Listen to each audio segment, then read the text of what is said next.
खेल तथा पोषण sports and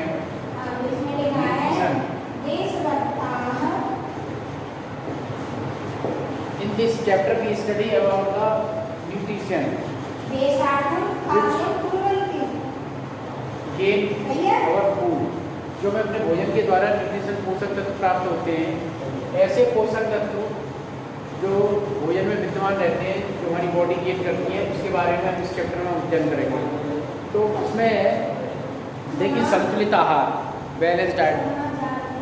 what is the balance diet? तो बैलेंस डाइट मीन्स होता है ऐसा भोजन जिसमें सभी पोषक तत्व विद्यमान हो, उसको हम बैलेंस डाइट कहते हैं। बैलेंस डाइट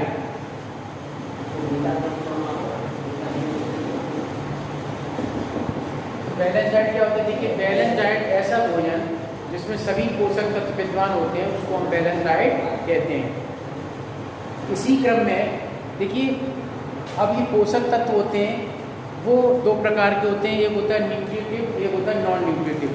न्यूट्रिटिव पोषक तत्व होते हैं तो वो ऐसे जो हमारी बॉडी के लिए आवश्यक होते हैं और उसको हम भोजन के द्वारा उनको प्राप्त करते हैं।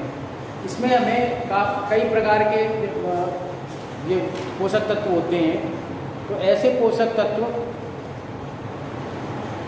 अब देखिए पोषण क्या है? पोषण एक प्रक्रिया है जिससे आहार अथवा पोषक पदार्थों को ग्रहण करके उनको पचाया जाता है। ठीक है, पोषण मीन्स क्या होता है ना?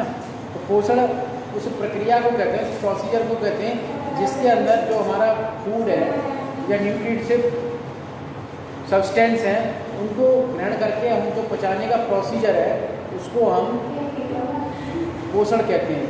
अब पोषक पदार्थ व जटिल रासायनिक तत्व होते हैं, जैविक व अजैविक, जो हमें भोजन से प्राप्त होते हैं, जो हमारी शारीरिक क्रियाओं के संचालन में सहायता करते हैं। हमारे भोजन में लगभग 50 पोषक तत्व ऐसे होते हैं जिन्हें दो भागों में बांटा जाता है। देखिए एक होता है मैक्रो,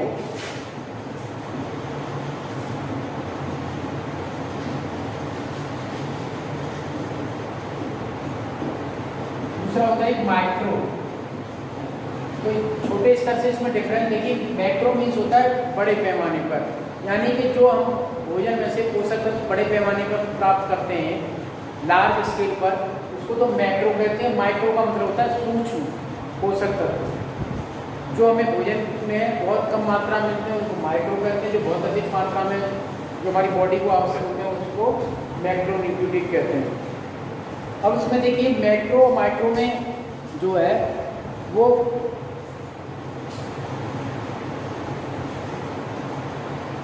तो देखिए जैसे अब मैक्रो न्यूट्रिटिव में क्या आ जाता है आपका? इसमें कार्बोहाइड्रेट,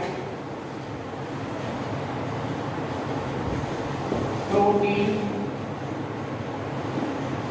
फैट, इस टाइप से चीजें आ जाती हैं। और माइक्रो में क्या आते हैं? माइक्रो में आते हैं जो कम स्केल पर प्राप्त होते हैं, कम उसमें बॉडी, जैसे कैल्शियम, आयरन है ना, पोटेशियम, इस टाइप से जो कि हमारे सर्कुलेशन में बॉडी के जो सर्कुलेशन में आवश्यक होते हैं उसको क्या कहते हैं? माइक्रो। तो माइक्रो मैक्रो में बहुत छोटा ये अंतर ध्यान रखेंगे कि मैक्रो मीन्स होता है बड़े अमाउंट में, जैसे खाना है तो बड़े अमाउंट में खाया जाता है, प्रोटीन है, फैट है। और माइक्रो मीन्स जो बहुत कम सूक्ष्म मात्रा में है ना, ये माइक्रो मीन्स सूक्ष्म मात्रा, यानी कि सूक्ष्म मात्रा कम, जो कि कम मात्रा में होते हैं। और ये स्मॉल अमाउंट होता है और ये क्या होता है? लार्ज अमाउंट होता है।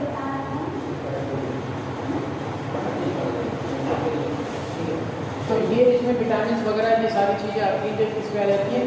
ये माइक्रो में आ जाती हैं। अब इसमें देखिए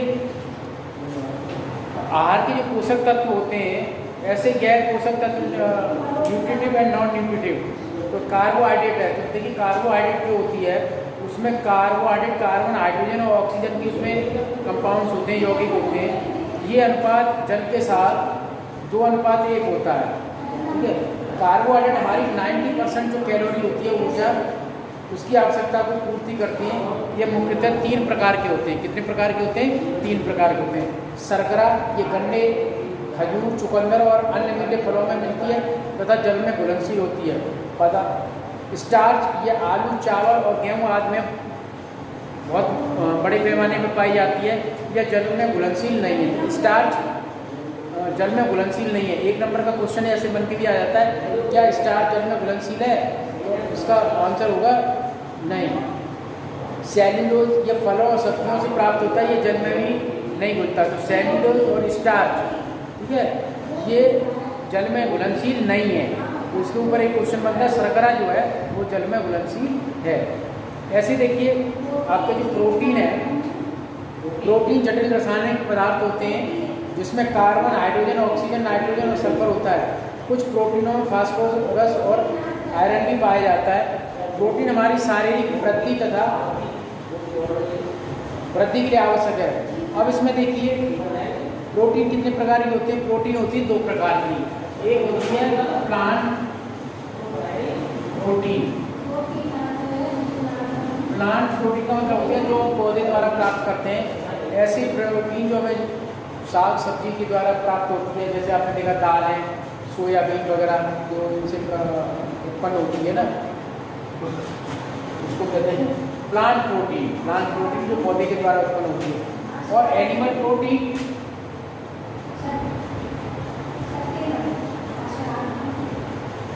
एनिमल प्रोटीन में क्या होता है? एनिमल प्रोटीन ऐसे प्रोटीन जो हमें किसी जीव जंतु के द्वारा प्राप्त होती है, जैसे आपने देखा मीट, मांस, दूध, वो अंडे है ना, इनसे जो प्राप्त होती है उसको क्या कहते हैं? एनिमल प्रोटीन कहते हैं।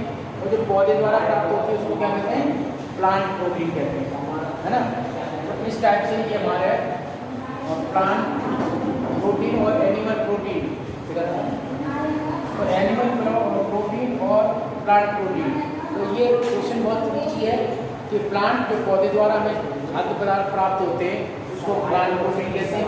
जो जीव जंतुओं द्वारा हमें प्राप्त होते हैं उसको हम एनिमल प्रोटीन कहते हैं, ठीक है। इसके बाद आ जाता है फैट। क्या आ जाता है? फैट।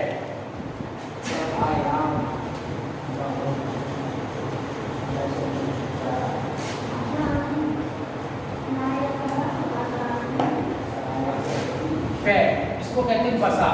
देखिए वसा जो है ये एक जो है ये भी इससे भी कैलोरी उत्पन्न होती है और ये हमारे शरीर की फंक्शनिंग के लिए भी अत्यावश्यक होती है। इसलिए हमें एक निश्चित मात्रा में फैट जो वसा होती है उसको जरूर लेना चाहिए। 1 ग्राम फैट में 9.1 कैलोरी उसमें प्राप्त होती है। इसलिए ये एनर्जी का बहुत बड़ा सोर्स है। 1 ग्राम में 9.1 कैलोरी जो वसा हमें प्राप्त होती है। ये देखिए वसा में कार्बोहाइड्रेट की अपेक्षा अधिक ऊर्जा तथा ऊष्मा प्राप्त होती है। इस कारण श्रमिकों और ठंडे प्रदेश के रहने वालों को आहार में वसा की अधिक मात्रा लेनी चाहिए। वसा की प्राप्ति वनस्पति और जंतुओं से प्राप्त होती है, जैसे तेल है, रिफाइंड घी है ना, सोयाबीन का तेल वगैरह, ये सारी चीज़ें होती है किसमें आ जाती है? वसा में आ जाती है। सरसों, नारियल आदि का तेल, बादाम का तेल, अखरोट, काजू में भी हमें वसा प्राप्त होती है। तो इस टाइप से जो वसा है वो भी हमारे शरीर के लिए अत्यावश्यक है। अब देखिए खनिज लवण, हमारे शरीर में 19 से अधिक खनिज लवणों की आवश्यकता होती है जो हमें भोजन से प्राप्त होते हैं, फिर भी इनको आवश्यकता बहुत कम मात्रा में होती है। हमारे शरीर में कैल्शियम, फास्फोरस, मैग्नीशियम, आयोडीन का विशेष महत्व है। कैल्शियम और फास्फोरस जो है हड्डियों, दांतों के विकास तथा मजबूती पर प्रभाव डालते हैं। दूध, अंडे, मछली आदि जो होते हैं वो क्या होते हैं? हमारी एनर्जी जो है वो प्राप्त होती है और हमारी बॉडी को संचालन में बहुत ज़्यादा राहत प्रदान करती है।